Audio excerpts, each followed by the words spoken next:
Assalamualaikum warahmatullahi wabarakatuh. Saya Hafizatur Rahma dari lokal BKI 3A. Saya akan menjawab 8 soal ujian. Soal pertama, jawabannya yaitu 1. Asosiasi bebas.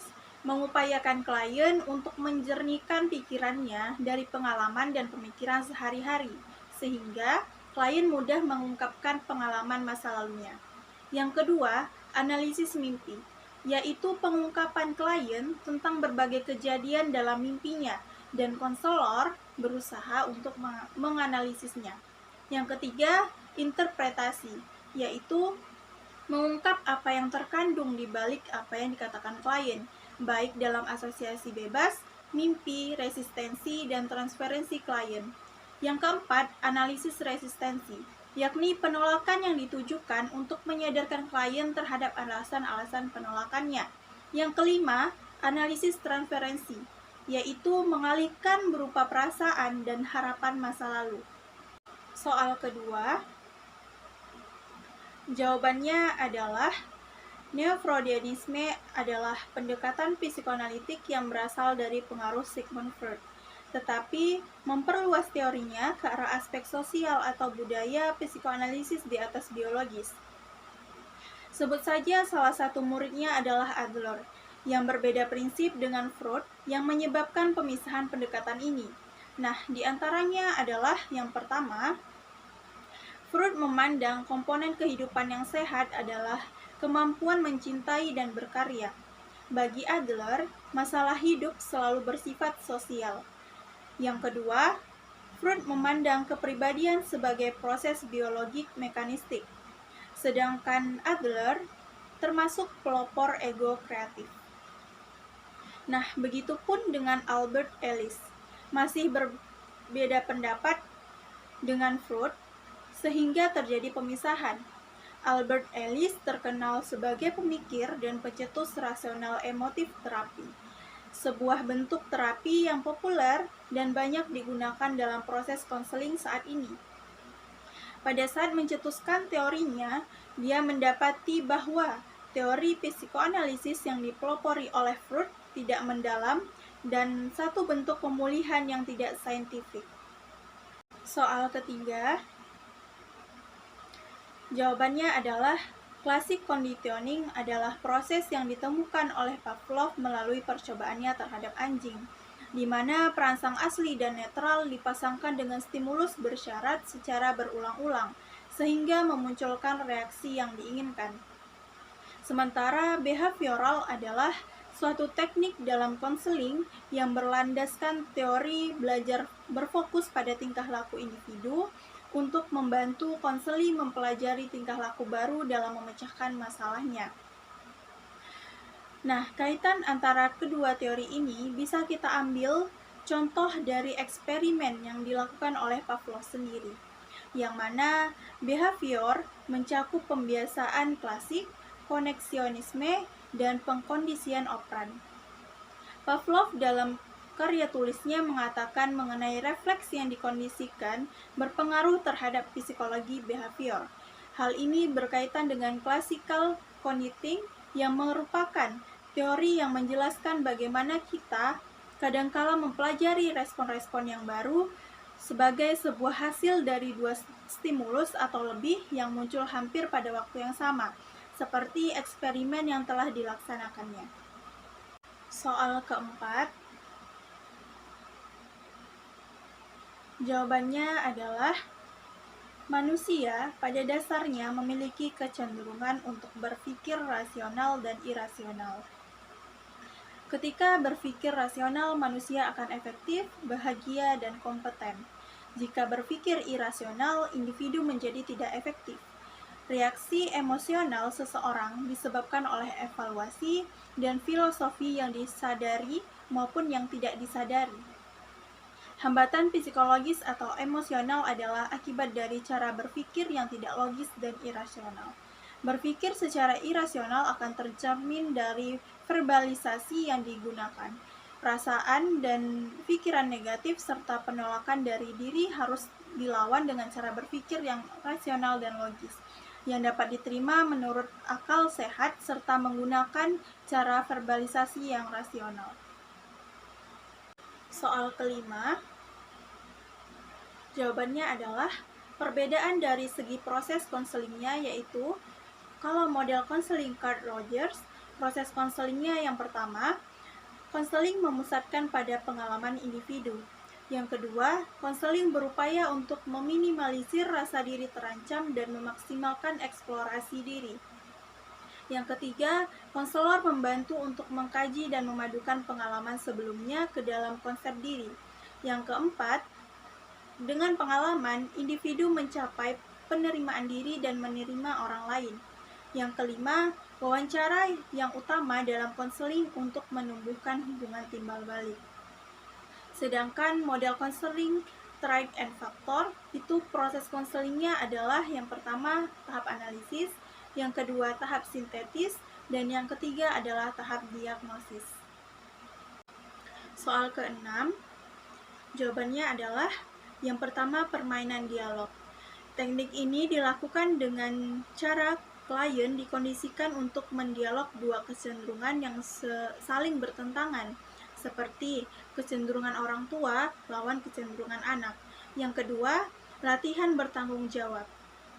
Teknik ini dimaksudkan untuk membantu klien agar mengakui dan menerima perasaan-perasaannya daripada memproyeksi perasaannya itu kepada orang lain. Nah, yang ketiga, bermain proyeksi.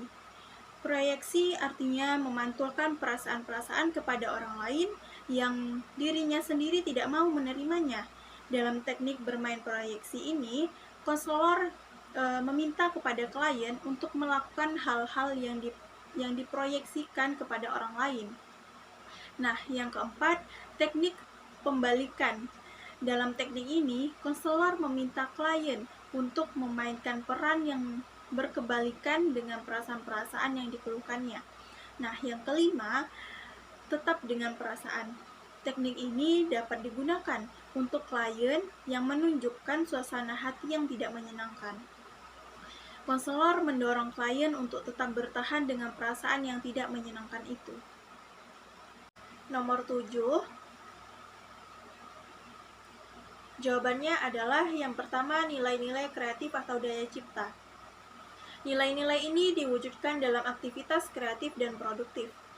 Makna dari kegiatan berkarya lebih terletak pada sikap dan cara kerja yang tercerminkan keterlibatan pribadi, dedikasi, cinta kerja, dan kesungguhan pada pekerjaannya.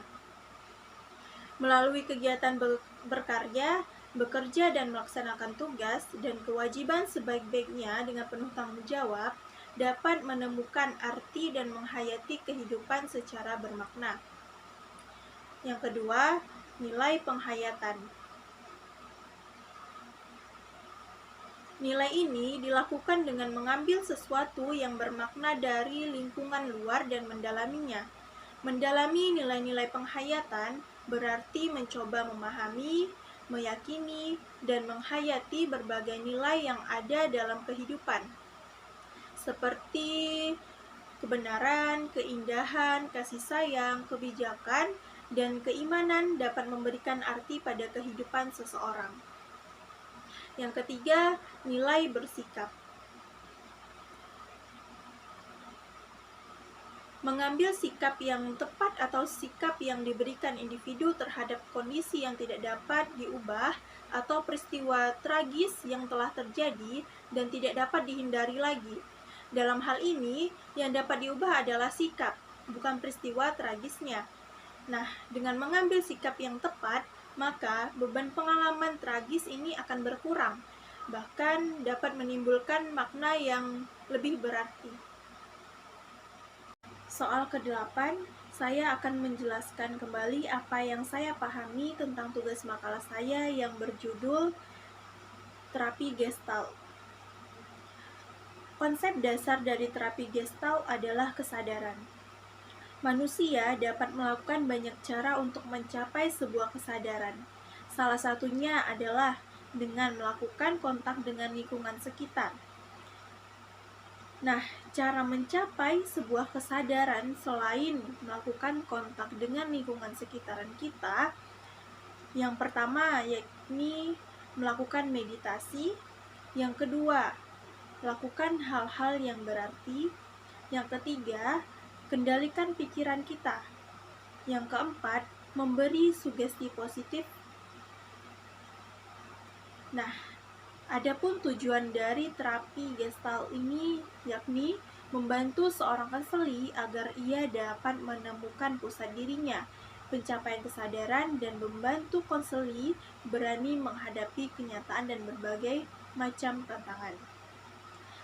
Ciri-ciri utama dari terapi Gestalt ialah bidang psikologi ini semata-mata praktikal.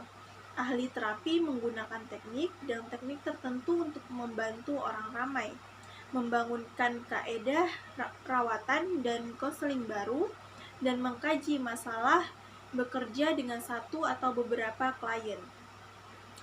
Prinsip dari kerja dalam proses pendekatan konseling Gestalt adalah pendekatan ini lebih menekankan kepada tanggung jawab konseli. Konselor menekankan bahwa konselor bersedia membantu konseli, tetapi tidak akan bisa mengubah konseli tersebut.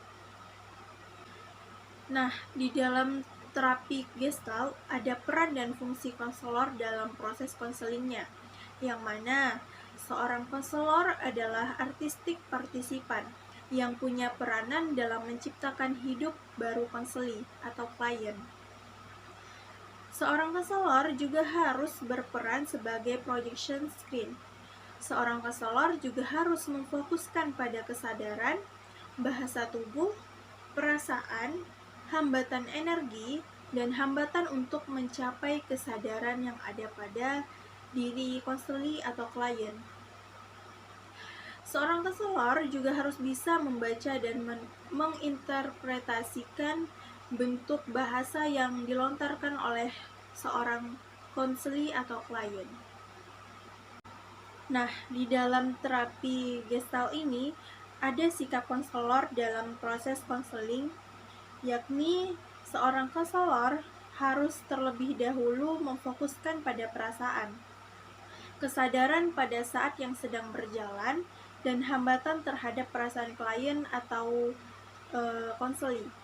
Seorang konselor juga secara halus berkonfrontasi dengan klien atau konseli, gunanya untuk menolong mereka menjadi sadar akan akibat dari bahasa mereka sendiri. Tugas seorang terapis ialah menantang klien sehingga mereka mau memanfaatkan indera mereka sepenuhnya dan berhubungan dengan pesan-pesan tubuh mereka sendiri. Seorang konselor itu juga harus menaruh perhatian pada bahasa tubuh klien atau konseli sebagai petunjuk nonverbalnya. Cukup sekian dari saya. Mohon maaf apabila ada kata-kata yang tidak enak di hati dan tidak enak didengar. Mohon dimaafkan. Wabillahi taufiq wal hidayah. Wassalamualaikum warahmatullahi wabarakatuh.